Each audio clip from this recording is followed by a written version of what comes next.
wéy leen di gën a abonné ci chaîne YouTube bii di Syndicalisme TV la télévision du moment bi leen di jox mboolem xibaar yu wér te wóor ci à temps réel. dal leen ak jàmm naqar ak tiis yu ñu xëyee ni ki démb naka moom la yéenekaay bëri xëyee ak ñu naka dañu ko tàgge ak a jaale ubbil yéenekaay bi di Sud Quotidien nee na Amadou Mahtar Mbow à jamais dem na naka dëddu àdduna moom Amadou Mahtar Mbow gannaaw ba mu amee téeméer at ak ñett yéenekaay bi ne ancien ministre de l'éducation nationale ancien directeur central général naka bu UNESCO ci 1974 jàpp 1987 yéenekaay ne Amadou Mahtar Mbow un monument de l'éducation de la culture naka père de la nation naka dal dinaa dem yéenekaay bi ne Sénégal ñàkk na niki démb ak kàngam boo xamante ni si daanaka xamatuñ fan lañ koy jëlee yéenekaay yu bari xëy si dikaat niki démb la gal dee ñàkk bakkanam gannaaw téeméeri at ak ñett Mbow une vie sans fin nee la ko yéenekaay bi quotidien xëy fësalee yéenekaay bi di Soleil nag ne un baobab sa fes guy ko daanu na moom Amadou Mahtar Mbow une vie au service de la mémoire de l'identité africaine yéenekaay bi ne naka moom Amadou Mahtar Mbow moomee gaynde la goo xamante ni si kenn dootu ko naatable def na lu ne ci réew mi naka jaloore bu ne ci wàllum xam-xam bëgg jàmm nag yéenekaay bi xëy nañ koo fësal Bassirou Diomaye Faye mooy président de la république nee na nag am na ci ab héritage boo xamante ni si di ndono bàyyi nañ ko ci réew mi naka loolee moom dina wéy ci àdduna waaye itam rawatina ci li nga xamante ni si moo di justice ci wàllum jàng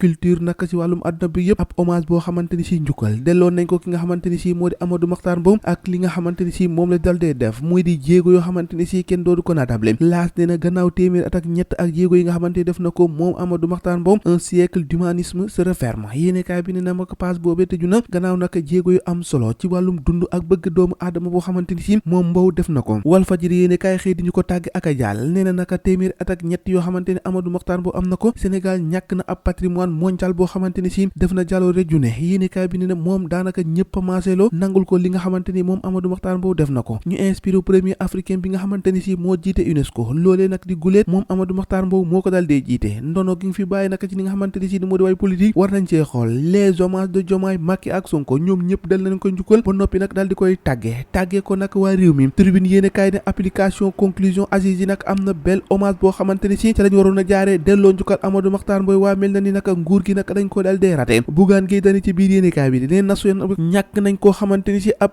éminent serviteur la Macky Sall nee na professeur Mbow traversé nag vie boo xamante ni si dafa am solo am njëriñ lool Khalifa Sall di ko feelu naan moom nag am na succès bu baax ci assises nationales yi Amadou Mahtar Mbow fi mu toll nag moo ngi noppaloo ca sëg yu yow ñu wax ci leneen te moo di Barça wala Barça gi am na ci doomi régulier am na ci doomi réew moo xamante ni si ñoo ngoon ca Libye toll ci 192 sénégalais ñoom ñëpp nag daal leen roñ delloo ci seen réew mi yéenekaay bi Tribune moo ko xëy fësal ñu fësal leneen ak le point un coup de maître ak perspective élection législative yi ñu jëm Amadou Ba inscrit Madiambal Diagne sur sa liste maanaam Amadou Ba boobee dafa jël Madiambal Diagne nag daal di koy bokkal ci liste bi nga xamante ni si ñoo war a dem doon député yéenekaay bi xëy na koo fësal l'info yéenekaay ne Sénégal pexe yi nga xamante ni si moom la ñu teg ngir rek am ab développement ci diiru 2025 jàpp 2029 yéenekaay bi ne fi ñu toll lu tolloo ko 18 milliards 496 yoo xamante ni si moom la ñu soxla ngir rek la ñu bëgg ci wàllum développement ci diggante 2025 jàpp 2029 ñu mun koo am li am ba am kay mooy anniversaire u bateau Joola niki ëllëg ak jàmm yéenekaay bi di Tribune nee na fi ñu toll gouvernement bi relégué na au second plan datu anniversaire u bateau Joola boobee ndax bés bi nga xamante ne si ci lañ ko war a defal anniversaire ci la gouvernement bi nar a def ab conférence naka jaar ko askan wi